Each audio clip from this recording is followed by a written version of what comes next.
Hello student, मैं प्रभाशंकर यादव, सहायक प्राध्यापक अर्थशास्त्र, शासकीय महाविद्यालय करतला, जिला कोरबा।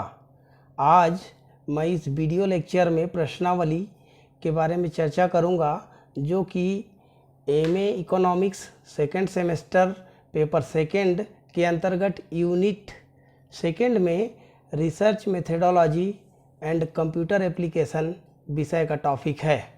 प्रश्नावली के अंतर्गत हम लोग इसके अर्थ, प्रकार, इसकी विशेषताएं तथा अच्छी प्रश्नावली की विशेषताओं आदि का अध्ययन करेंगे। तो आइए हम शुरू करते हैं और जानते हैं कि प्रश्नावली क्या है। सांख्यिकीय अनुसंधान में प्रश्नावली आंकड़े एकत्रित करने की एक महत्वपूर्ण विधि है। प्रायः यह समझ लिया जाता है कि प्रश्नावली एवं अनुसूची दोनों एक ही हैं, क्योंकि दोनों का एक ही उद्देश्य होता है, सूचना देने वालों से सूचनाएं प्राप्त करना। किंतु इन दोनों में सूक्ष्म अंतर है, उसे जानना आवश्यक है। अनुसूची में प्रगणक अर्थात अनुसंधानकर्ता का सहायक सूचना देने वालों से जानकारी प्राप्त कर लेता है और स्वयं ही प्रश्नों के उत्तर को भरता है, जबकि प्रश्नावली में प्रश्नों की सूची डाक द्वारा सूचना देने वालों को भेज दी जाती है और उनसे यह अनुरोध किया जाता है कि वे प्रश्नों के उत्तर भरकर डाक द्वारा प्रश्नावली को वापस भेज दें। यहाँ पर आपको स्पष्ट रूप से समझ में आ गया होगा कि प्रश्नावली में उत्तर स्वयं सूचना देने वाला ही भरता है। इस प्रकार प्रश्नावली एवं अनुसूची में अंतर को देखते हुए प्रश्नावली के अर्थ, प्रकार तथा अच्छी प्रश्नावली की विशेषताओं को जानना आवश्यक है। तो आइए हम देखते हैं प्रश्नावली के अर्थ एवं परिभाषाएं। तो सांख्यिकीय अनुसंधान हेतु चुने गए विषय से संबंधित प्रश्नों की एक ऐसी सूची है जो कि डाक द्वारा सूचकों को प्रेषित की जाती है तथा जिसमें प्रश्नों के उत्तर सूचकों द्वारा स्वयं भरे जाते हैं, प्रश्नावली कहलाती है। प्रश्नावली की परिभाषा हम देखते हैं प्रोफेसर बोगार्ड के अनुसार, प्रश्नावली विभिन्न व्यक्तियों को उत्तर देने के लिए प्रस्तुत की गई प्रश्नों की एक तालिका है। और दूसरी परिभाषा देखते हैं बार, डेविस तथा जॉनसन के अनुसार, प्रश्नावली प्रश्नों का व्यवस्थित संग्रह है जिसे एक निर्देशित जनसंख्या से उत्तर प्राप्त करने के लिए किया जाता है। इस प्रकार प्रत्येक प्रश्नावली के दो भाग होते हैं। प्रथम भाग में अनुसंधानकर्ता का उद्देश्य होता है और दूसरे भाग में प्रश्नों की सूची होती है। इसके प्रथम भाग में अनुसंधानकर्ता आंकड़ों के संग्रह करने के कारण तथा एकत्र किए गए आंकड़ों के उपयोग के संबंध में अपना निवेदन को लिखता है। साथ ही सूचना देने वालों के लिए सहयोग हेतु अपील जारी करता है। सहपत्र में स्पष्ट रूप से आश्वासन दिया जाता है कि उनके द्वारा दी गई सूचनाएं गुप्त रखी जाएंगी और उनका अन्य कार्यों के लिए प्रयोग नहीं किया जाएगा। प्रश्नावली के दूसरे भाग में प्रश्नों की सूची होती है जिसमें अनुसंधानकर्ता को आवश्यक सूचनाएं एकत्रित करनी होती हैं। अब हम देखते हैं प्रश्नावली की कुछ विशेषताएं होती हैं। इसमें यद्यपि प्रश्नावली एवं अनुसूची एक समान ही होते हैं, किंतु प्रश्नावली की प्रमुख विशेषताएं इस प्रकार हैं। इसमें पहली विशेषता है, प्रश्नावली में प्रश्नों की भाषा सरल एवं स्पष्ट होती है, क्योंकि प्रश्नावली में उत्तर देने वाले को स्वयं भरना पड़ता है। इसमें वह अनुसंधानकर्ता की सहायता नहीं ले पाता है। प्रश्नावली को दूसरी विशेषता के रूप में देखेंगे, प्रश्नावली को सूचनादाताओं के पास डाक द्वारा भेजा जाता है। अनुसंधानकर्ता को स्वयं ही सूचनादाता के पास नहीं जाना पड़ता है। तीसरी विशेषता के रूप में देखेंगे हम प्रश्नावली का प्रयोग अत्यधिक विस्तृत क्षेत्र में फैले हुए सूचनादाताओं से सूचना प्राप्त करने के लिए किया जाता है। चौथी विशेषता, प्रश्नावली में सूचनादाता अनुसंधानकर्ता से प्रभावित हुए बिना उत्तर लिखता है, अतः उसके द्वारा दिया गया उत्तर वास्तविक एवं स्वाभाविक होता है। और अंतिम विशेषता के रूप में हम देखेंगे प्रश्नावली का, तो प्रश्नावली से सूचना प्राप्त करना अत्यंत कम खर्चीला एवं लाभदायक होता है। अब हम देखते हैं कि प्रश्नावली और अनुसूची में क्या अंतर है।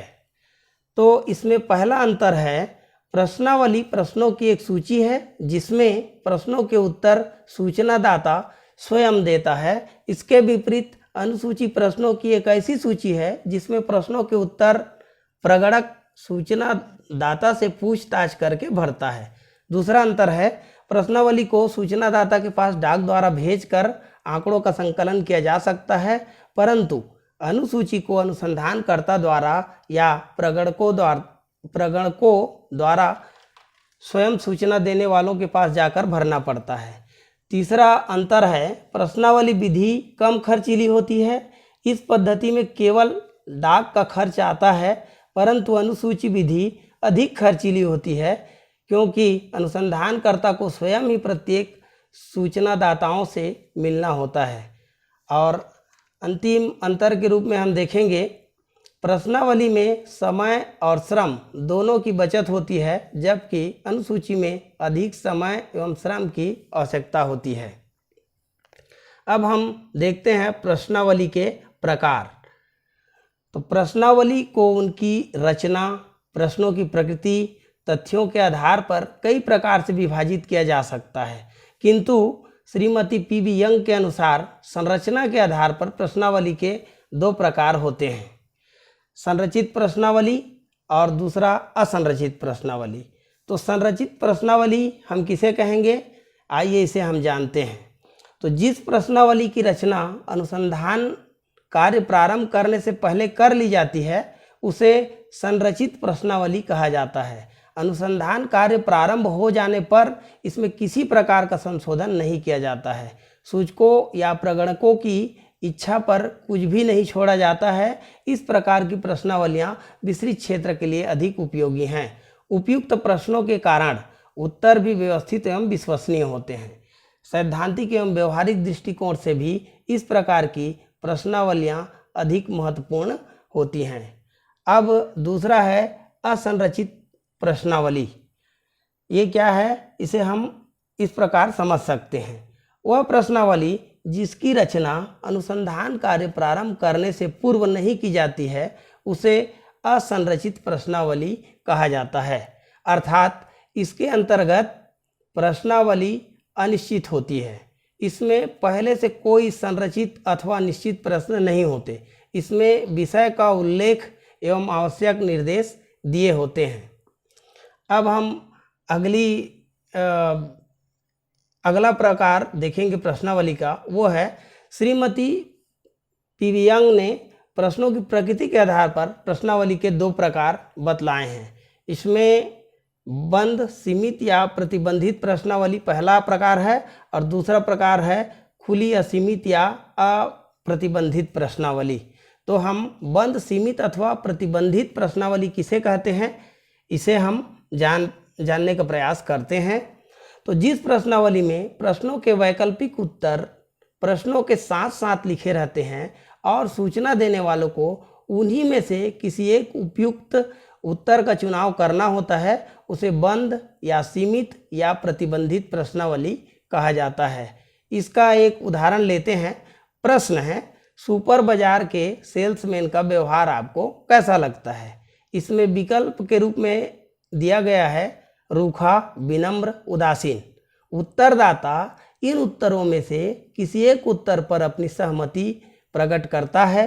क्योंकि इसमें उत्तर सीमित होते हैं इसलिए इसे सीमित प्रश्नावली कहा जाता है।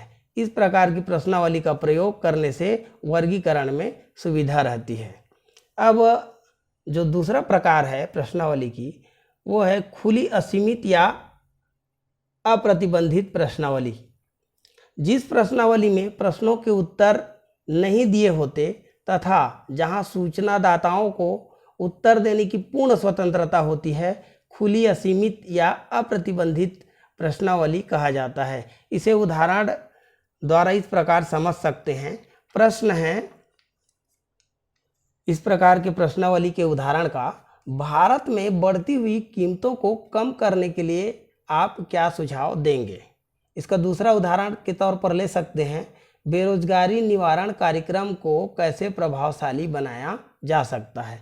इस प्रकार प्रश्नावली से प्राप्त सूचनाओं का वर्गीकरण करना कठिन कार्य है।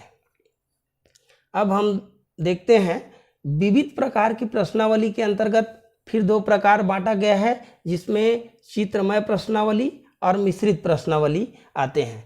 तो हम देखते हैं चित्रमय या सचित्र प्रश्नावली हम किसे कहेंगे।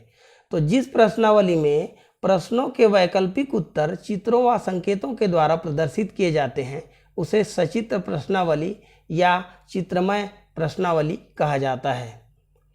सूचनादाता चित्रों को देखकर अपनी सहमति व्यक्त करता है। चित्रों का निर्माण सभी के द्वारा संभव नहीं है तथा यह अधिक खर्चीला है, इसलिए इस प्रकार की प्रश्नावलियों का उपयोग बहुत कम किया जाता है। अब दूसरा जो प्रकार है प्रश्नावली का वह है मिश्रित प्रश्नावली। तो मिश्रित प्रश्नावली किसे कहेंगे? वह प्रश्नावली जिसमें बंद तथा खुले दोनों प्रकार के उत्तरों वाले प्रश्न होते हैं, मिश्रित प्रश्नावली कहलाती है। मिश्रित प्रश्नावली में संरचित एवं असंरचित प्रश्नावली का मिश्रण भी हो सकता है। इस प्रकार की प्रश्नावली का प्रयोग बढ़ता जा रहा है।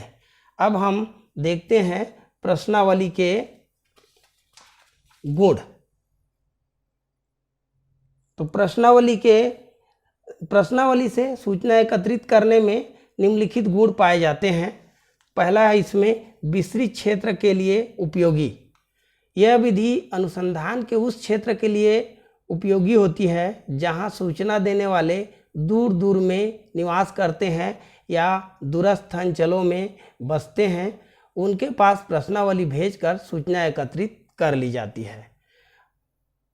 दूसरा गुण है अशुद्धि की संभावना कम। इस विधि में सूचनादाता द्वारा स्वयं ही प्रश्नावली को भरकर भेजा जाता है, इसलिए सूचनाओं में अशुद्धि होने की कम संभावना होती है। तीसरा है मौलिकता। प्रश्नावली में सूचनादाताओं द्वारा स्वयं ही सूचनाएं भरी जाने के कारण इससे प्राप्त आंकड़े मौलिक, विश्वसनीय और निष्पक्ष होते हैं। और अंतिम गुण के रूप में हम लेंगे प्रश्नावली का, वो है मितव्ययता। प्रश्नावली विधि में धन, समय एवं श्रम कम लगता है, इसलिए यह सूचना प्राप्त करने की एक मितव्ययी विधि मानी जाती है। अब देखेंगे हम प्रश्नावली के दोष। तो सूचकों में रुचि की कमी। अधिकांशतः ये देखा जाता है कि सूचना देने वाले प्रश्नावली को भरने में रुचि नहीं दिखाते हैं। इस कारण प्रश्नावली वापस नहीं आती और जो वापस आती भी हैं उनमें अनेक अपूर्णताएं होती हैं। अपूर्ण भरी हुई प्रश्नावली से प्राप्त सूचनाओं के आधार पर निष्कर्ष निकालने से त्रुटि होने की बहुत संभावना होती है। अब देखते हैं हम प्रश्नावली के दूसरा दोष के रूप में पक्षपातपूर्ण भावना का अभाव। पक्षपातपूर्ण भावना का प्रभाव, यहाँ पर ये प्रभाव होगा। यदि सूचना देने वाला में पक्षपात की भावना है तो उनके द्वारा भेजे गए आंकड़ों से जो निष्कर्ष निकाले जाएंगे वो निश्चित रूप से गलत हो सकते हैं। तो अब तीसरा दोष के रूप में हम लेंगे व्यापक प्रयोग नहीं। इस विधि का प्रयोग केवल शिक्षित लोगों के लिए किया जा सकता है, किंतु अनपढ़ या अशिक्षित व्यक्ति प्रश्नावली को पढ़कर उत्तर नहीं दे सकता है। इसलिए इस विधि का प्रयोग केवल पढ़े लिखे लोगों के लिए किया जाता है, अतः इसका क्षेत्र सीमित हो जाता है और व्यापक रूप में प्रयोग नहीं किया जा सकता। चौथा दोष के रूप में हम लेंगे सूचकों में भय। सूचनादाता सूचना लिखने या भेजने या लिखकर भेजने में इसलिए भयभीत होते हैं क्योंकि उनको यह डर हो जाता है कि उनके द्वारा दी गई सूचना का प्रयोग उन्हीं के विरुद्ध ना कर दिया जाए। इस प्रकार प्रश्नावली के गुण दोष को हम देखें और उसके उपरांत हम देखेंगे कि एक अच्छी प्रश्नावली की क्या विशेषताएं हो सकती हैं। तो अब हम जानने का प्रयास करते हैं कि एक अच्छी या उत्तम प्रश्नावली तैयार करने में किन गुणों का होना आवश्यक है। जिस प्रश्नावली में अग्रवर्णित गुण हो उसे हम श्रेष्ठ प्रश्नावली कह सकते हैं। इसमें पहली विशेषता है प्रश्नावली के साथ एक अनुरोध पत्र लगा होना चाहिए जिसमें आंकड़ों के संग्रहण का उद्देश्य बताया गया हो। दूसरी विशेषता प्रश्नावली संक्षिप्त, सरल और स्पष्ट होनी चाहिए।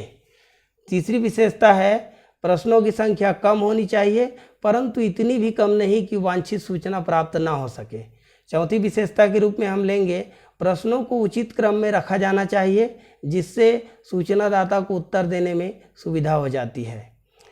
और पांचवी विशेषता है व्यक्तिगत जीवन से संबंधित प्रश्नों का समावेश ना हो तथा ऐसे प्रश्न जिनसे सूचनादाताओं के आत्मसम्मान, उनकी धार्मिक या सामाजिक भावनाओं को ठेस न लगे। छठी विशेषता के रूप में हम देखते हैं प्रश्न हाँ अथवा नहीं, सत्य अथवा असत्य में उत्तर देने वाले होने चाहिए। नंबर 7, प्रश्न ऐसे होने चाहिए जिसमें गणितीय गणना ना करनी पड़ती हो। 8वां नंबर की विशेषता में हम देखेंगे प्रश्नों के वैकल्पिक उत्तर दिए जाने चाहिए। नंबर 9, खुले प्रश्न के अंतर्गत उत्तर लिखने के लिए पर्याप्त स्थान होना चाहिए। नंबर 10 विशेषता में हम देखेंगे प्रश्नावली में प्रश्नों का पूर्व परीक्षण कर लेना चाहिए। 11 नंबर देखते हैं प्रश्नावली के साथ डाक टिकट लगा हुआ लिफाफा भेजना चाहिए जिससे उत्तरों के लिए सूचकों को प्रोत्साहित किया जा सके। 12वां नंबर में हम देखते हैं प्रश्नों के लिए यदि निर्देश की आवश्यकता हो तो उसे लिख देना चाहिए। 13वें नंबर के रूप में हम देखेंगे प्रश्नावली रोचक एवं आकर्षक होना चाहिए। और एक अच्छी प्रश्नावली की अंतिम विशेषता के रूप में हम देखेंगे यहाँ पर वो है प्रश्नावली में ऐसे प्रश्नों का समावेश भी होना चाहिए जिनके उत्तरों की सत्यता की क्रॉस जांच की जा सके। और प्रश्नावली के अंतर्गत अब हम देखेंगे प्रश्नावली की रचना प्रविधि क्या होती है। तो संक्षेप में प्रश्नावली की रचना प्रविधि को 3 भागों में बांटा जा सकता है। पहला भाग है अध्ययन की समस्या, दूसरा उपयुक्त प्रश्न और तीसरा प्रश्नावली की बाह्य आकृति। तो अध्ययन की समस्या, प्रश्नावली की रचना करने से पहले अध्ययन की समस्या के विभिन्न पक्षों को समझ लेना चाहिए। अनुसंधान का उद्देश्य, क्षेत्र, सूचकों की संख्या, अध्ययन की समयावधि को निश्चित करके आवश्यक निदर्शन का निर्धारण कर लेना चाहिए। अब उसके बाद हम देखेंगे उपयुक्त प्रश्न। तो अध्ययन की समस्या को समझ लेने के बाद अनुसंधानकर्ता को उपयुक्त प्रश्नों का चयन करके प्रश्नावली तैयार करनी चाहिए। प्रश्नावली तैयार करना एक विशिष्ट कला है। एक उत्तम प्रश्नावली तैयार करने के लिए उच्च कोटि की योग्यता, कुशलता एवं अनुभव की आवश्यकता होती है। अनुसंधान की सफलता बहुत कुछ सीमा तक प्रश्नावली की पूर्णता पर निर्भर होती है। प्रश्नावली में संख्या में कम, सरल, स्पष्ट, संक्षिप्त, उचित क्रम में, अनुसंधान से प्रत्यक्ष रूप से संबंधित, सूचकों की भावनाओं आदि को ठेस न पहुंचाने वाले एवं सूचकों की योग्यता के अनुसार प्रश्न होने चाहिए। और अंतिम प्रविधि है वो है प्रश्नावली की बाह्य आकृति। तो प्रश्नावली की बाह्य आकृति के अंतर्गत हम देखेंगे प्रश्नों की प्रकृति, शब्दावली आदि के अतिरिक्त उसका भौतिक स्वरूप भी महत्वपूर्ण होता है। यानी केवल प्रश्नावली में प्रश्नों की प्रकृति और शब्दावली ही इम्पोर्टेंट नहीं होते, अपितु भौतिक स्वरूप भी महत्वपूर्ण होता है। इसके अंतर्गत प्रश्नावली का आकार, छपाई व रंग एवं लंबाई आदि आते हैं। इन सब का विशेष ध्यान प्रश्नावली की रचना करते समय रखना चाहिए। धन्यवाद।